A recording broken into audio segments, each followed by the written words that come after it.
हाँ जी बेटा, आप डिस्कस कर रहे ਸੀਗੇ डिस्क्रीट ਨੂਮੈਰਿਕ फंक्शन बारे ਤੇ ਜਿਸ ਦੇ ਵਿੱਚ operations of numeric function start ਕੀਤਾ ਸੀ ਕਿ addition of two numeric function then sum of two ਜੇ a ਤੇ b ਆਪਾਂ ਨੂੰ ਦੋ ਨੂਮੈਰਿਕ ਫੰਕਸ਼ਨਸ ਗਿਵਨ ਹੈ then sum of a plus b ਠੀਕ ਹੈ।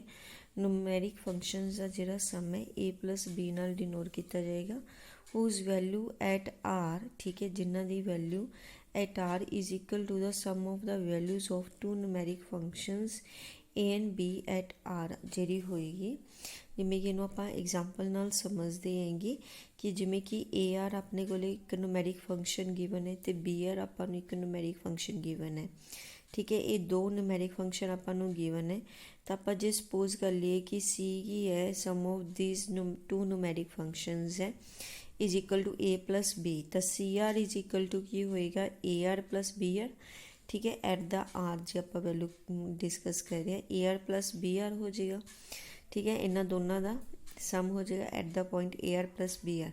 हुण देखो इहनूं तुसीं सम किस तरह करोगे ਇਹਨੂੰ ਤੁਸੀਂ ਦੇਖੋ ਜਦੋਂ ਤੁਸੀਂ ਸਮ ਕਰੋਗੇ ਇਹਨਾਂ ਦੀਆਂ ਆਰ ਜਿਹਦੀਆਂ ਜਿਹੜੀਆਂ ਵੈਲਿਊਜ਼ ਆ ਉਹਨੂੰ ਤੁਸੀਂ ਧਿਆਨ ਨਾਲ ਦੇਖੋਗੇ। ਪਹਿਲਾਂ ਤੁਸੀਂ ਮਿਨੀਮਮ ਵੈਲਿਊ ਦੇਖੋਗੇ 0 ਤੋਂ ਸਟਾਰਟ ਕੀਤਾ 0 ਤੋਂ ਲੈ ਕੇ ਪਹਿਲਾਂ ਵੈਲਿਊ ਦੇਖੋ ਇੱਥੇ 0 ਤੋਂ ਲੈ ਕੇ 2 ਤੱਕ ਵੈਲਿਊ 0 ਹੈ ਇੱਥੇ 0 ਤੋਂ 1 ਹੈ ਤਾਂ ਮਿਨੀਮਮ ਵੈਲਿਊ 0 ਤੋਂ 1 ਆਏਗੀ ਹੈ ਨਾ 1 2 ਬਾਅਦ ਦੇ ਵਿੱਚ ਆਏਗਾ ਤਾਂ ਕਰਕੇ ਆਪਾਂ ਕੀ ਕਰਾਂਗੇ ਪਹਿਲਾਂ 0 ਤੋਂ 1 ਤੱਕ ਦੀ ਜੋ ਵੈਲਿਊ ਉਹ ਲਿਖਾਂਗੇ 0 ਤੋਂ 1 ਦੇ ਵਿਚਕਾਰ ਜਿਹੜੀ value that is 3 minus alpha R 0 ਤੋਂ 1 ਦੇ ਵਿਚਕਾਰ ਜਿਹੜੀ ਵੈਲਿਊ ਆ ਰਹੀ ਹੈ 3 ਮਾਈਨਸ ਅਲਫਾ ਦੀ ਆਰ ਉਹ ਆਪਣੇ ਕੋਲ ਵੈਲਿਊ ਆ ਜਾਏਗੀ। ਉਸ ਤੋਂ ਬਾਅਦ ਜਿਹੜੀ ਵੈਲਿਊ ਹੈਗੀ ਹੈ ਆਰ ਦੀ ਵਿੱਚ ਜਿਹੜੀ ਵੈਲਿਊ ਇੱਥੇ ਹੈਗੀ ਹੈ ਉਹ ਗ੍ਰੇਟਰ ਦੈਨ ਇਕੁਅਲ ਟੂ 2 ਹੈ। ਇੱਥੇ ਜਿਹੜੀ ਆਰ ਦੀ ਵੈਲਿਊ ਹੈਗੀ ਹੈ ਲੈਸ ਦੈਨ ਇਕੁਅਲ ਟੂ 2 ਵਾਸਤੇ ਹੈ ਅਤੇ ਉਸ ਤੋਂ ਬਾਅਦ ਜਿਹੜੀ ਵੈਲਿਊ ਉਹ ਗ੍ਰੇਟਰ ਦੈਨ ਇਕੁਅਲ ਟੂ 3 ਵਾਸਤੇ ਹੈਗੀ।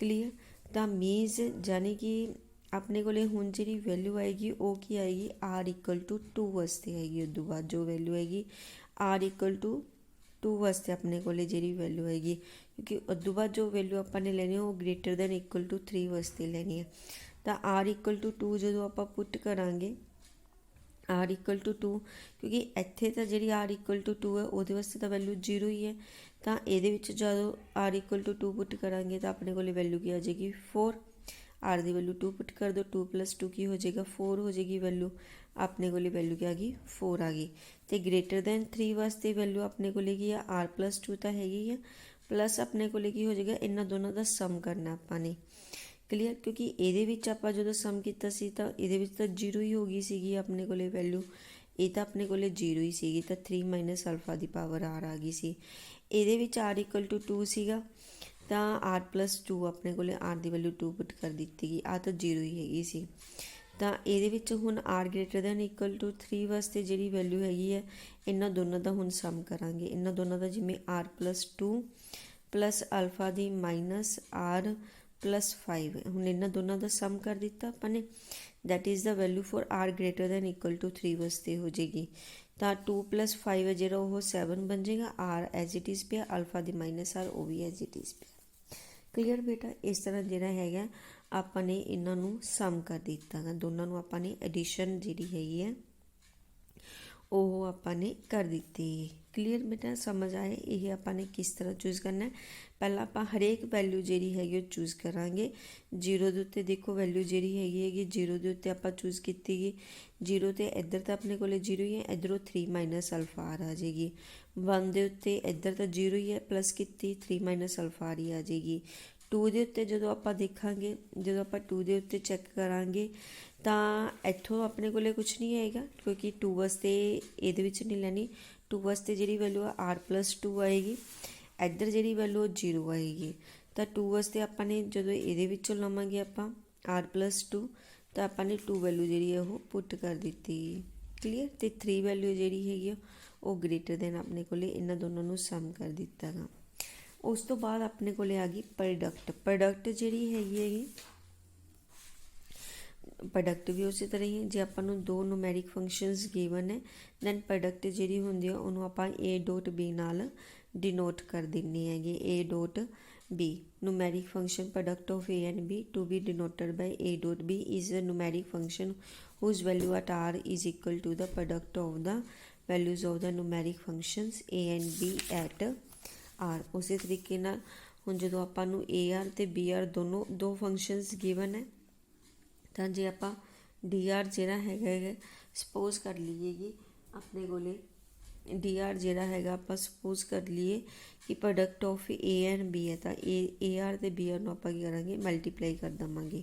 हुण फिर आपां उसे तरीके नाल देखो 0 to 1 है, इत्थे 0 to 2 है, ਤਾਂ ਜਦੋਂ ਆਪਾਂ ਇਹਨਾਂ ਨੂੰ ਲੈ ਕੇ ਚੱਲਾਂਗੇ ਦੇਖੋ ਜਦੋਂ 0 ਨੂੰ ਆਪਾਂ ਮਲਟੀਪਲਾਈ ਕਰਦੇ ਹਾਂ ਤਾਂ ਆਪਣੇ ਕੋਲੇ 0 ਨਾਲ ਮਲਟੀਪਲਾਈ ਕਰਾਂਗੇ ਵੈਲਿਊ ਕੀ ਆ ਜਾਏਗੀ 0 ਹੀ ਆ ਜਾਏਗੀ।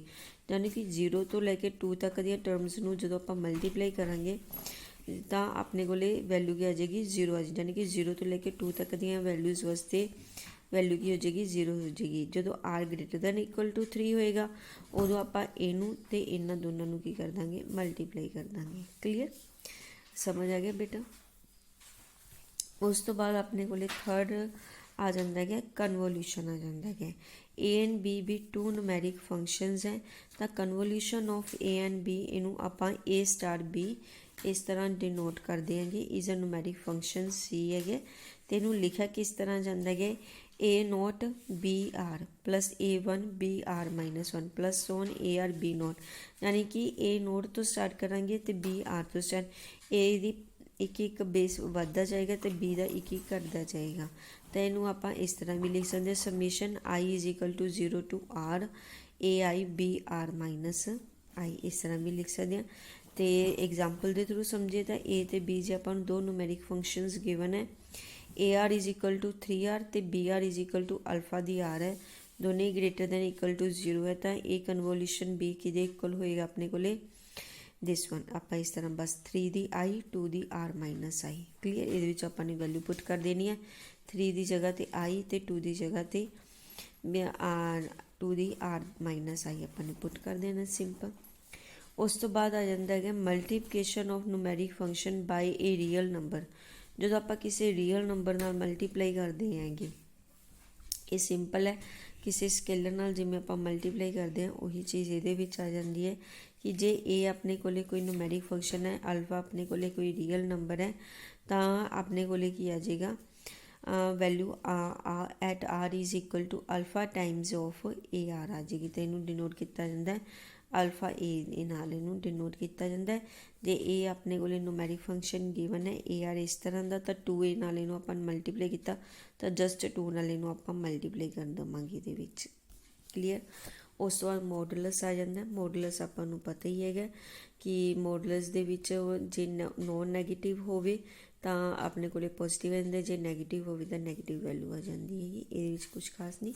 उस तो बाद मेन टॉपिक आ जाता है फॉरवर्ड डिफरेंस ते बैकवर्ड डिफरेंस। ठीक है forward difference of numeric function ते backward difference of numeric function ये काफ़ी इंपॉर्टेंट फंक्शनस है अपने कोले न्यूमैरिक फंक्शनस दे विच ये चंगी तरह समझने। The forward difference of numeric function A is a numeric function denoted by इनू इस तरह जिहड़ा हैगा डिनोट किया जाता डेल्टा ए नाल।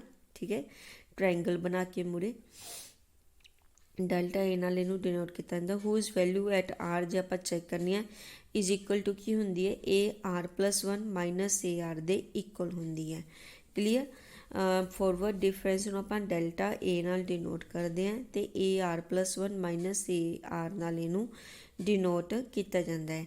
तो इनू जे आपां एग्जाम्पल नाल समझिए तो जे आपां नूं कोई फंक्शन ए आर गिवन है न्यूमैरिक फंक्शन ए आर ठीक है 0 तो लैके 2 तक वो वैल्यू 1 है तो ये ग्रेटर दैन इक्वल टू 3 ये वैल्यू अपने ये गिवन है तो डेल्टा ए आर की वैल्यू अपने को की हो जाएगी ए हो जाएगी। ये किस तरह होएगी ये वास्ते आप की करांगे आप वैल्यूज़ लिखांगे बेटा किस तरह वैल्यूज़ लिखांगे कि आप वैल्यूज़ पुट कर लो जिमें आर की वैल्यू 0 पुट की ठीक है 0 तो शुरू हो रही है ना वैल्यूज़ तो आर की वैल्यू पहले आप 0 पुट कर दी गई तो जो आर की वैल्यू 0 पुट करांगे तो वैल्यू क्या आ जाएगी 1 जो 1 पुट की उदों भी ये वैल्यू 1।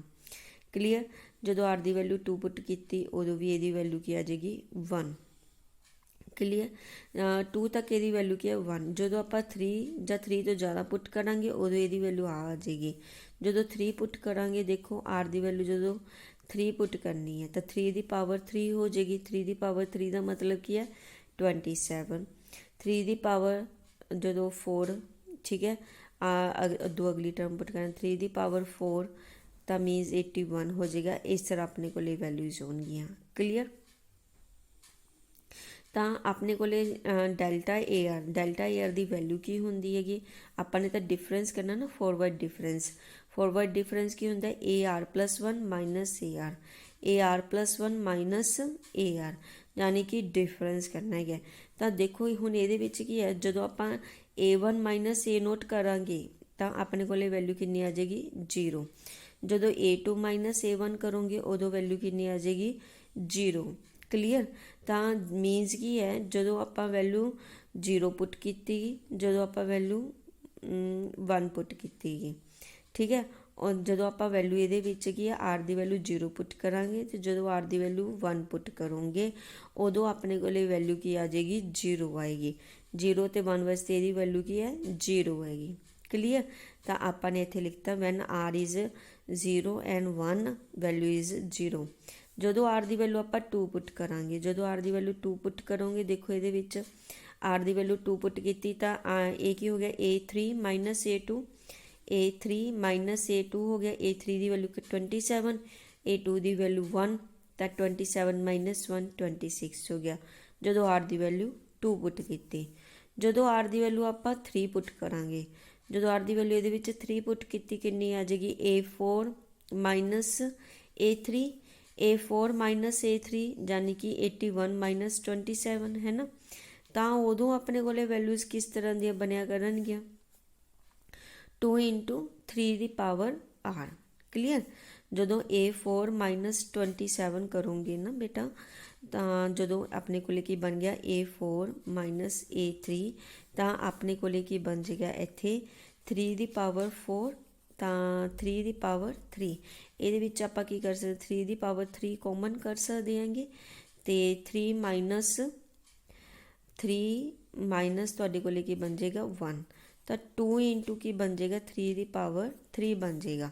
तो 2 की हो गया मल्टीपल के देखो 2 तो 3 की पावर की बन जाएगा आर, जिन्नी आप वैल्यू पुट कर रहे हैं। वैल्यू आप कितनी पुट कर रहे हैं 3 पुट कर रहे हैं तो 3 आ जाएगा। क्लीयर। जो 4 पुट कर रहे हैं तो 4 आ जाएगा। इस तरह अपने को जी हैगी कि 2 का मल्टीपल हमेशा बनेगा। इनू तुसी कैलकुलेट करके देखो, हर बारी ये उन्नी ही टर्म बनेगी। क्लीयर। तो इस तरीके जी हैगी आपने यह कैलकुलेशन करी हैगी कि 2 इंटू 3 की पावर आर बन जाएगी फॉरवर्ड डिफरेंस। उस तो बाद नैक्सट इस तरीके अपने को बैकवर्ड डिफरेंस आ जाता है। बैकवर्ड डिफरेंस की आ जाता है, ये की है बेटा, इनू आप इस तरीके उल्टी ट्रैंगल जिमें ट्रैंगल सीधी सी, इस उल्टी ट्रैंगल के नाल आप शो करते बैकवर्ड डिफरेंस नू। ये ए आर माइनस वन नाल डिनो देखो, ये A R plus 1 minus A R सी, ये ए आर माइनस 1 नाल आप डिनोट करते हैं। तो इस ध्यान रखना है आर हमेशा ग्रेटर दैन इक्वल टू 1 होना चाहिए। R is always greater than equal to 1 होएगा। तो ए नोट की वैल्यू हमेशा इक्वल टू 0 होएगी। ये ऑलवेज आप लैके ही चलांगे, क्योंकि जे नैगेटिव ही वैल्यू आ जाती है अपने को तो आप कंसीडर नहीं करांगे। आप ए नोट की वैल्यू हमेशा 0 ही लैके चलांगे। R is always greater than equal to 1 होएगा। क्लीयर। तो A R backward difference A R is equal to A R minus 1 होएगा। क्लीयर। तो हुण जे आपां नूं ए आर आपां नूं आ वाला फंक्शन गिवन है, सेम उस तरीके का फंक्शन है जिमें कि फॉरवर्ड डिफरेंस वास्ते सीगा। तो बैकवर्ड डिफरेंस अपने को बन जाएगा इस तरह का बैकवर्ड डिफरेंस बन जाएगा। क्लीयर। आपने वैल्यूज़ तो उपर कढ़िया ही सीगियां ए नोट A1, ठीक है, वैल्यूज़ तो वही रहेंगी अपने को। ए नोट की वैल्यू 1 तो A1 की वैल्यू 1, ठीक है। तो हुण ये जे आप वैल्यूज़ कढ़ीए देखो ए नोट की वैल्यू है ना, उस तरीके अपने को आ जाएगी ये 0 पुट करांगे जो आप ए नोट की वैल्यू 1, A1 की वैल्यू भी 1, A2 की वैल्यू भी अपने को 1 आ जाएगी। ठीक है। वैल्यूज़ तो सारिया अपने को सेम उही रहनगियां। तो जे आप डिफरेंस कढ़ांगे जो आप बैकवर्ड डिफरेंस कढ़ांगे तो बैकवर्ड डिफरेंस की बन जाएगा A1 माइनस ए नोट। ये A1 माइनस ए नोट की वैल्यू 0 पुट करनी है ਤਾਂ ਵੈਲਿਊ ਕੀ ਆ ਗਈ ਇਹਦੇ ਵਿੱਚ 1 ਆ ਜਾਏਗੀ ਆਪਣੇ ਕੋਲੇ। ਠੀਕ ਹੈ, ਇਸ ਚੀਜ਼ ਦਾ ਧਿਆਨ ਰੱਖਣਾ। ਹੁਣ ਆਪਾਂ ਨੇ A1 ਦੀ ਵੈਲਿਊ ਆਪਣੇ ਕੋਲੇ ਕਿੰਨੀ ਹੈਗੀ, A0 ਦੀ ਵੈਲਿਊ ਆਪਣੇ ਕੋਲੇ ਕਿੰਨੀ ਆ ਜਾਏਗੀ 0। When R is equal to 0 ਤਾਂ A0 ਦੀ value 0। A1 when R is equal to 1 ਤਾਂ ਇਹਦੀ ਵੈਲਿਊ 1 ਆ ਜਾਏਗੀ। ਅਤੇ when R is equal to 2, ਜਦੋਂ R ਇਕੁਅਲ ਟੂ 2 ਹੈ ਤਾਂ A2 ਮਾਈਨਸ A1, 1 ਮਾਈਨਸ 1 ਕੀ ਹੋ ਜਾਏਗਾ 0 ਹੋ ਜਾਏਗਾ। ਤਾਂ ਵੈਲਿਊ ਕੀ ਆ ਗਈ 0। A3 ਜਦੋਂ R ਇਜ਼ ਇਕੁਅਲ ਟੂ 3 ਹੋ ਜਾਏਗਾ ਤਾਂ A3 minus A2, A3 minus A2 ਹੋ ਜਾਏਗਾ ਤਾਂ 3 ਸਕੁਏਅਰ ਮਾਈਨਸ 1 ਹੋ ਜਾਏਗਾ, 3 ਦੀ ਪਾਵਰ 3 ਮਾਈਨਸ 1 ਤਾਂ 26 ਆ ਜਾਏਗੀ ਆਪਣੇ ਕੋਲ ਵੈਲਿਊ। ਜਦੋਂ R ਦੀ value greater than equal to 4 ਹੋਏਗੀ ਫਿਰ ਉਸੇ ਤਰੀਕੇ ਨਾਲ ਆਪਣੇ ਕੋਲ 3 ਦੀ ਪਾਵਰ 4 ਮਾਈਨਸ 3 ਦੀ 3 ਦੀ 3 ਆਪਾਂ ਕੋਮਨ ਕਰ ਲਾਂਗੇ, 3 minus 1 2 into 3 the power 3 that is 3 the power R minus 1। ਹੁਣ ਇੱਕ ਘੱਟ ਆਏਗੀ ਪਾਵਰ। ਕਲੀਅਰ? ਤਾਂ ਇਸ ਤਰੀਕੇ ਨਾਲ ਜਿਹੜੀ ਹੈਗੀ ਆਪਾਂ ਬੈਕਵਰਡ ਡਿਫਰੈਂਸ ਕੱਢਾਂਗੇ। ਠੀਕ ਹੈ, ਆਹ ਸਟੈਪਸ ਜਿਹੜੇ ਹੈਗੇ ਤੁਹਾਨੂੰ ਪਹਿਲਾਂ ਜਿਹੜੇ ਹੈਗੇ ਜਦੋਂ ਵੀ ਬੈਕਵਰਡ ਜਾਂ ਫੋਰਵਰਡ ਡਿਫਰੈਂਸ ਕੱਢਦੇ ਹੋ ਤੁਹਾਨੂੰ ਇਸ ਸਾਈਡ 'ਤੇ ਜਿਹੜੇ ਹੈਗੇ ਸਟੈਪਸ ਬੇਟਾ ਕੱਢ ਕੇ ਦੇਖਣੇ ਪੈਣਗੇ, ਫਿਰ ਹੀ ਤੁਸੀਂ ਆਹ ਰਿਜ਼ਲਟ ਜਿਹੜਾ ਹੈਗਾ ਕੰਸੀਡਰ ਕਰ ਸਕਦੇ ਹੋ ਕਿ ਕਿਸ ਤਰ੍ਹਾਂ ਇਹ ਰਿਜ਼ਲਟ ਸੋਲਵ ਕੀਤਾ ਗਿਆ ਹੈ। ਉਸ ਤੋਂ ਬਾਅਦ ਤੁਹਾਡੇ ਕੋਲ ਆ ਜਾਂਦਾ ਹੈ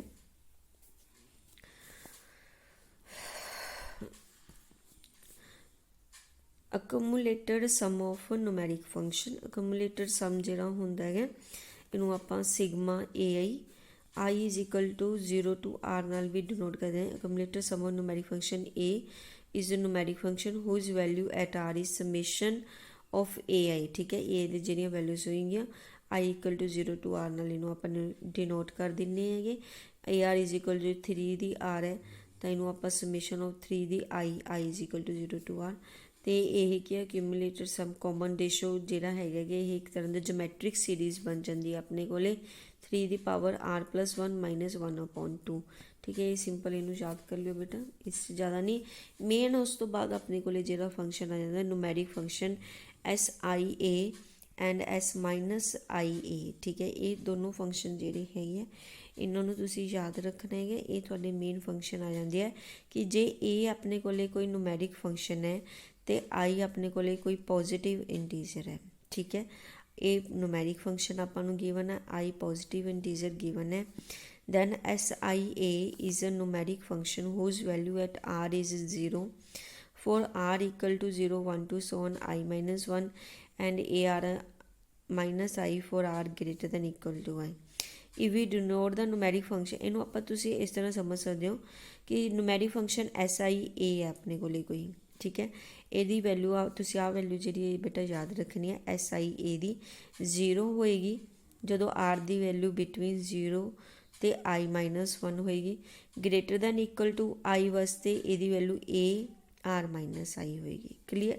SIA ਦੀ ਵੈਲਿਊ ਜਿਹੜੀ ਹੈਗੀ ਹੈ R ਦੀ ਵੈਲਿਊ ਜਦੋਂ 0 ਤੋਂ ਲੈ ਕੇ I ਮਾਈਨਸ 1 ਦੇ ਵਿਚਕਾਰ ਹੈ ਤਾਂ 0 ਹੈ, ਜਦੋਂ R ਦੀ value greater than equal to I ਹੈ ਤਾਂ AR ਮਾਈਨਸ IA ਦੀ ਵੈਲਿਊ ਹੈ। ਠੀਕ ਹੈ, ਤਾਂ ਐਗਜ਼ਾਮਪਲ ਦੇ ਥਰੂ ਜੇ ਜਦੋਂ ਆਪਾਂ ਨੂੰ AR ਦੀ ਵੈਲਿਊ ਆ ਗਿਵਨ ਹੋਏਗੀ ਤਾਂ ਆਪਾਂ ਨੇ S5A ਦੀ ਵੈਲਿਊ ਕੱਢਣੀ ਹੈ। S5A ਦਾ ਮਤਲਬ ਕੀ ਹੈ, ਤੁਹਾਨੂੰ I ਦੀ ਵੈਲਿਊ 5 ਗਿਵਨ ਹੈ। I ਦੀ ਵੈਲਿਊ ਜਦੋਂ 5 ਗਿਵਨ ਹੈ ਤਾਂ ਤੁਸੀਂ ਕੀ ਕਰਨਾ ਹੈ, ਇਹਦੇ ਵਿੱਚ ਕੀ ਕਰਨਾ ਹੈਗਾ 5 ਪੁੱਟ ਕਰ ਦਿਓ। ਠੀਕ ਹੈ, ਇਹਦੇ ਵਿੱਚ ਜਦੋਂ 5 ਪੁੱਟ ਕਰਾਂ I ਦੀ ਜਗ੍ਹਾ 'ਤੇ 5 ਪੁੱਟ ਕੀਤਾ AR ਮਾਈਨਸ 5 ਬਣ ਗਿਆ। ਠੀਕ ਹੈ, ਇੱਥੇ 5 ਪੁੱਟ ਕੀਤਾ 5 ਮਾਈਨਸ 1 4 ਹੋ ਗਿਆ, ਇੱਥੇ 5 ਪੁੱਟ ਕੀਤਾ R is greater than equal to 5 ਹੋ ਗਿਆ। ਕਲੀਅਰ? ਤਾਂ ਇਸ ਤੋਂ ਤੁਹਾਡੇ ਕੋਲ ਪਹਿਲਾਂ ਦਾ ਰਿਜ਼ਲਟ ਆ ਗਿਆ। ਹੁਣ ਇਹਨੂੰ ਤੁਸੀਂ ਕੀ ਕਰਨਾ ਹੈ, ਇਸ ਦੇ ਰਾਹੀਂ ਸੋਲਵ ਕਰਨਾ ਹੈ। ਇਸ ਦੇ ਰਾਹੀਂ ਕਿਸ ਤਰ੍ਹਾਂ ਸੋਲਵ ਕਰੋਗੇ, ਇਸ ਦੇ ਰਾਹੀਂ ਇਹਦੇ ਵਿੱਚ ਕੀ ਕਰਨਾ ਤੁਸੀਂ ਹੁਣ AR ਗਿਵਨ ਹੈ, ਤੁਸੀਂ AR ਮਾਈਨਸ 5 ਵਾਸਤੇ ਇਹਨੂੰ ਸੋਲਵ ਕਰਨਾ। R ਦੀ ਜਗ੍ਹਾ 'ਤੇ ਕੀ ਕਰ ਦੋਗੇ ਤੁਸੀਂ R ਮਾਈਨਸ 5 ਪੁੱਟ ਕਰ ਦਿਓ। ਠੀਕ ਹੈ, R ਦੀ ਜਗ੍ਹਾ 'ਤੇ ਜਦੋਂ R ਮਾਈਨਸ 5 ਪੁੱਟ ਕੀਤਾ AR ਮਾਈਨਸ 5 ਹੋ ਜਾਏਗਾ। ਕਲੀਅਰ? 1 2 ਉਸੇ ਤਰੀਕੇ ਨਾਲ ਰਹੇਗਾ R minus 5 less than equal to 10 R minus 5 greater than equal to 11। ਤਿੰਨੋਂ ਜਗ੍ਹਾ 'ਤੇ ਪਲੱਸ 5 ਕਰ ਦਿਓ, ਪਲੱਸ 5 ਕੀਤਾ 5 less than equal to R less than equal to 15 R greater than equal to ਕੀ ਆ ਗਿਆ 16। ਠੀਕ ਹੈ, ਆਪਣੇ ਕੋਲ ਕੀ ਆ ਜਾਏਗਾ ਆਹੀ ਚੀਜ਼ ਇੱਥੇ ਬਣ ਗਈ। ਠੀਕ ਹੈ, 5 less than equal to R, less than equal to 15 ਤੇ ਆਰ ਗ੍ਰੇਟਰ ਦੈਨ। ਦੇਖੋ ਆ ਦੋਨੋਂ ਰਿਜ਼ਲਟ ਤਾਂ ਆਪਣੇ ਕੋਲੇ ਸੇਮ ਇਹੀ ਬਣ ਗਏ। 0 to 4 ਵਾਸਤੇ ਆਪਣੇ ਕੋਲੇ ਕੀ ਬਣ ਜਾਏਗਾ, ਇਹ ਰਿਜ਼ਲਟ 0 ਬਣ ਜਾਏਗਾ। ਕਲੀਅਰ। ਇਹ ਰਿਜ਼ਲਟ ਆਪਣੇ ਕੋਲੇ 0 ਕਿਉਂ ਆਇਆ ਹੈਗਾ, ਕਿਉਂਕਿ ਜਦੋਂ ਆਪਣੇ ਕੋਲੇ ਆ ਵੇਖੋ ਇਹ ਉੱਪਰ ਵਾਲੇ ਰਿਜ਼ਲਟ ਤੋਂ ਆ ਗਿਆ ਆਪਣੇ ਕੋਲੇ 0, ਕਿਉਂਕਿ ਜਦੋਂ ਆਪਣੇ ਕੋਲੇ ਆ ਵਾਲੀ ਵੈਲਿਊ ਹੋਏਗੀ, ਠੀਕ ਹੈ, ਆਹ ਵਾਲੇ ਰਿਜ਼ਲਟ ਤੋਂ ਆਪਣੇ ਕੋਲੇ ਕੀ ਹੈ 0 ਤੋਂ ਲੈ ਕੇ 4 ਦੇ ਵਿਚਕਾਰ ਜਦੋਂ ਇਹ ਵੈਲਿਊ ਹੋਏਗੀ ਆਪਣੇ ਕੋਲੇ ਇਹਦੀ ਵੈਲਿਊ ਕੀ ਆ ਜਾਏਗੀ, 0 ਆ ਜਾਏਗੀ। ਕਲੀਅਰ। ਇਹ ਆਪਾਂ ਨੇ 0 ਇੱਥੋਂ ਲਿਖ ਦਿੱਤਾ ਤਾਂ ਆਪਣੇ ਕੋਲੇ ਇਸ ਤਰ੍ਹਾਂ ਜਿਹੜਾ ਹੈਗਾ ਵੈਲਿਊ ਆ ਜਾਏਗੀ। ਨੈਕਸਟ ਆਪਾਂ ਅਗਲੇ ਲੈਕਚਰ 'ਚ ਕਰਾਂਗੇ। ਥੈਂਕ ਯੂ ਬੇਟਾ।